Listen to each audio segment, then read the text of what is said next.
Guys, and welcome back to Upwell and Onwards. I know the name is not fully in the picture, but thought I'd for once do a tank engine review. Nothing silly, nothing dopey, just something very, very cool. I know they were released quite a number of years back, but not many people have taken those to the brand.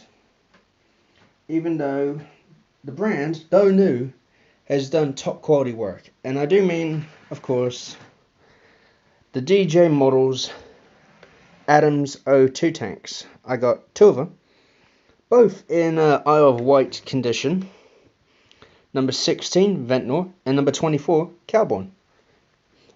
Seeing as they're both the same, I'll work with Cowborn on this one. I fitted it with wider front couplers, primarily because, well, although the slimmer stuff is nice, some stock you can't really change the coupler, which is a bummer, I admit. But nevertheless, let's get a look at this loco, shall we?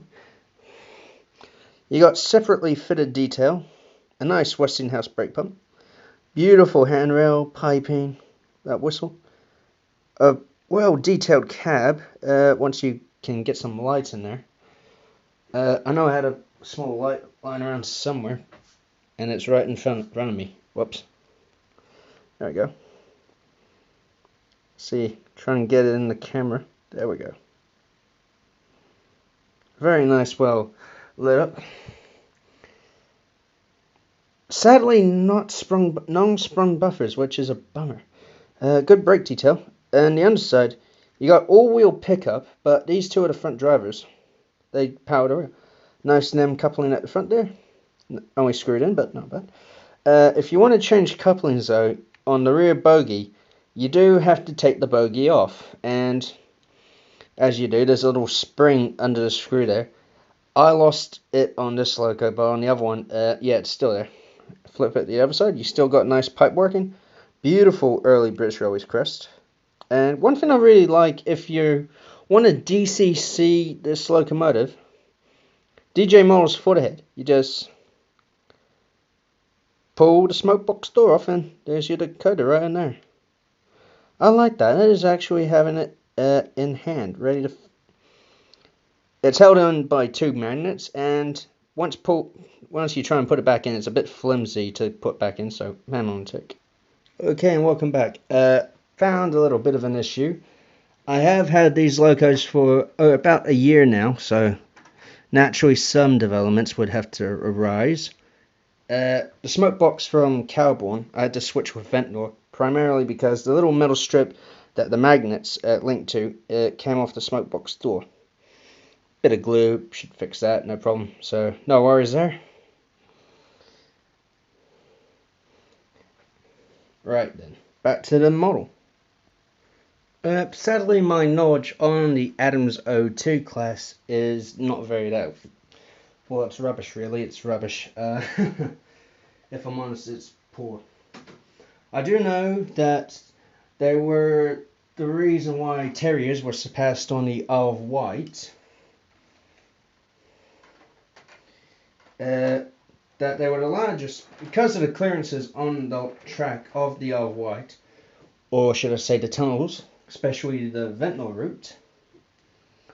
The clearances, because of those, the locos were the largest that could run on the line. As during the earlier years, M7s and as well as E4s were tried on the Isle of Wight, but they were simply too big. Now, Cowborn in preservation has been ran in her Isle of Wight condition and in her main with the extended bunker, of course, but not the metal one like we see here, but with a wooden style one, like you see on the Terrier in the background.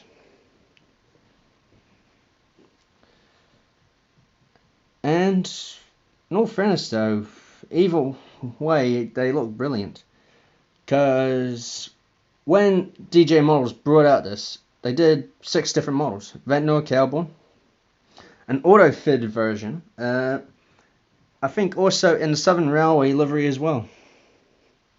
Can't really remember. All I know is I did get it in. Oh, this is Ventnor's box. No Model Railway Centre exclusive. Adams 02. And as you can see on the side there, this one's for Ventnor, which has the light crest. But open it up.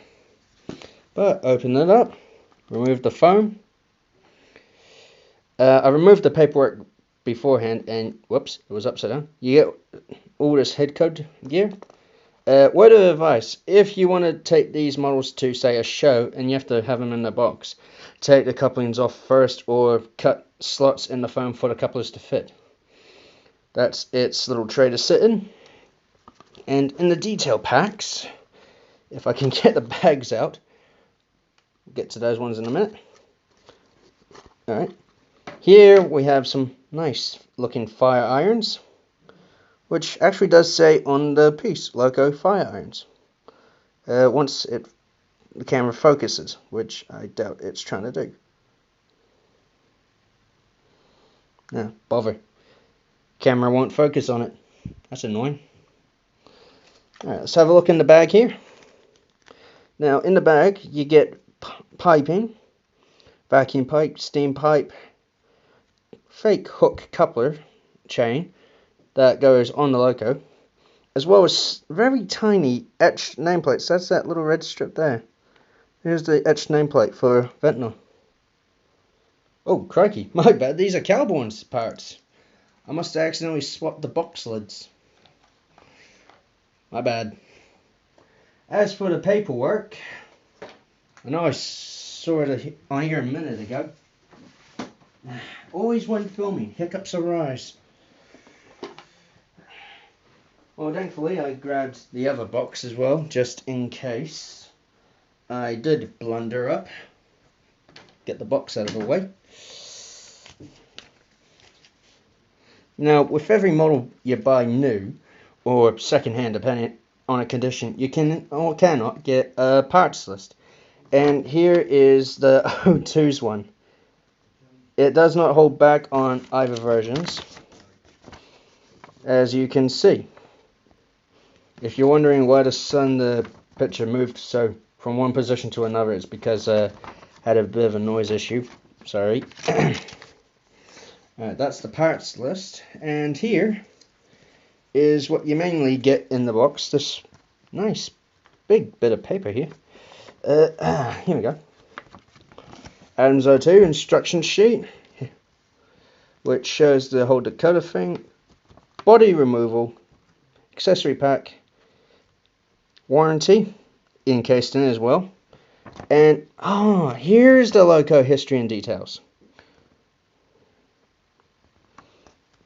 If you want to, I'll just move it slowly upwards along the camera. If you want to pause and read it, go ahead.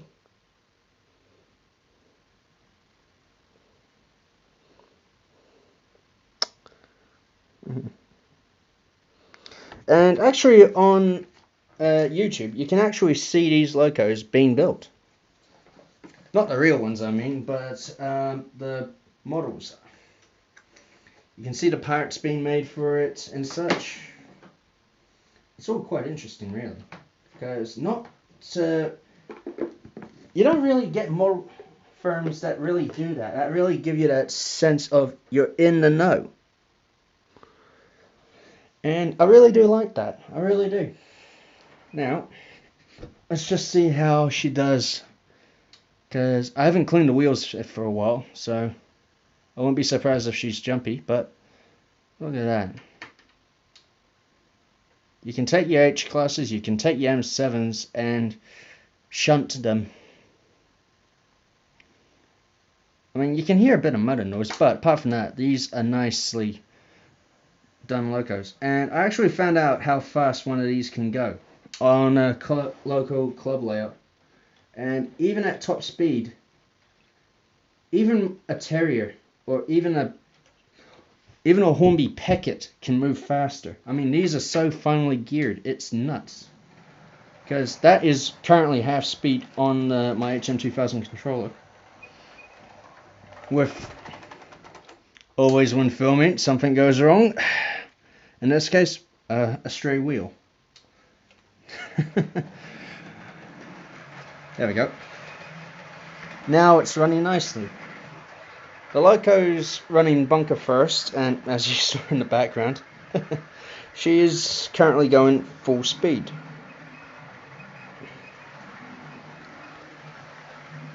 And if that is full speed,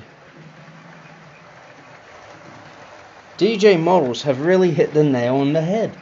Apart from the coupler and the packaging. But apart from that, they have really, really got it. But although I hate to criticize, I really do, there's a couple of issues I have with the model. And I'm just bring it back to the center here. And that's on the flat. Sure, they can haul this simple 3-coach set easily. This loco alone can haul a 3-coach set, no problems at all. But as I found out on the local club layout, she's very poor at climbing hills. She really is. Because just this 3-coach set alone, she stalled about halfway up the hill, just slipping her wheels. And I've even had the body off to see, well, off Ventnor anyway, to see if it would be possible to fit any extra weight on the loco so you could get more adhesive weight. And annoyingly, no, I can't. Not unless it interferes with the running. That's the annoying thing. I cannot add any extra weight. Not even liquid lead, whatever that is. But just unhook her from this train now. She's a fat couplers, gotta hate them. She is a lovely loco though. She is beautiful. I have running performance and beauty and looks. I have no issues with her at all. I mean, it is just a beautiful loco, beautifully made, and I just can't help but like it. Because I do like an odd wheelbase, and for me, an 044 is odd, considering I mainly have 6 coupled locos. But I do really like it. It is nice, simple, not exactly Spartan, but very simple, because it is just beautiful. They really did beautiful work on this loco, and I can't really argue anymore, but they really did a good job. Now then, speaking of our predecessors, this is a Holmby Terrier, one of the later models instead of the cheap one you get with the BR livery. This one cost me about $50-60 more, and it's in a private railway livery. Its box is around here somewhere, I can't exactly remember where. But yeah, simple, standard Hornby tension lock screw-on coupler. Nice under interior. Cab's about substandard for a Terrier. I don't know, because this is my first one. Couple of things I found out when I first bought it though. She was quite noisy, and this was after running her in. I spent 3 hours, an hour and a half each way running her in, and she was still about as, whoops, not the camera, she was still about as loud as a turbine. She made up such a racket. Then I found out that it was just the body screwed on too tight. Leave it loose, well, slightly loose, like I have here. Slightly loose, very slightly, about quarter turn of the screw, and makes all the difference. Now I know a green loco, green train, that's the southern thing, as like the LMS head with their red locos and red coaches. But get it up to about halfway. You can then start hearing that motor buzz you get from a Terrier. And here's a first from any review video, man. Gonna see the back of the layout.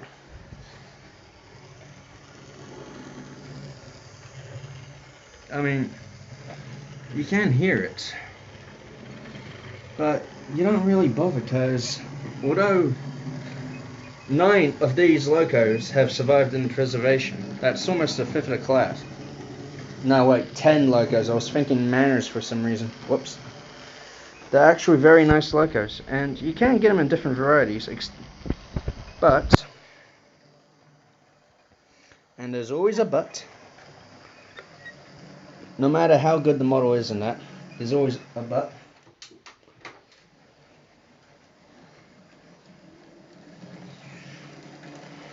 It is a good loco. It's good if you're a beginner, but that motor noise, it's just annoying. It is really annoying, that motor noise, but apart from that, she's a good starter loco. So if you're new to the hobby and you think, I don't want any of those pocket rockets that look too toy-like, I want something that's decent, that's a nice looking loco, that has beautiful look. Look at that. If that's not a perfect starter loco, I have no idea what is. I mean, that is just beautiful. That is just beautiful. I mean, yeah, it's beautiful. I love it. I like terriers, I really do, because they are very nice locos. And compared to an O2, even when it's in the background, it's dwarfed by it. And when you hook it up to a rake of, these are just Monsal corridors, never mind a Mark 1 coach, I mean, it's dwarfed instantly. They are very nice logos. And I just realized I'm meandering on a bit. Whoops. But yeah, this is a 2-for-1 review, because the main loco is meant to be the O2 class locos I got here, Cowborn and Ventnor. But I threw in the Terrier for fun, because my original layout idea was, of course, the seaside town of Ventnor on the Isle of Wight. But due to space issues, I had to rethink that idea and instead go with Upwell and onwards.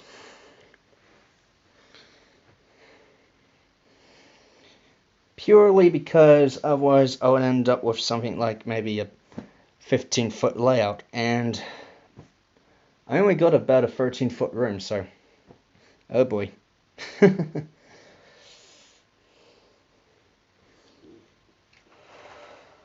Thank you very much for watching this interesting review. Well, I hope it wasn't not just me meandering on. But yeah, hopefully in the near future, I'll be able to get myself something different for you all to enjoy. Thank you very much for watching, and good night.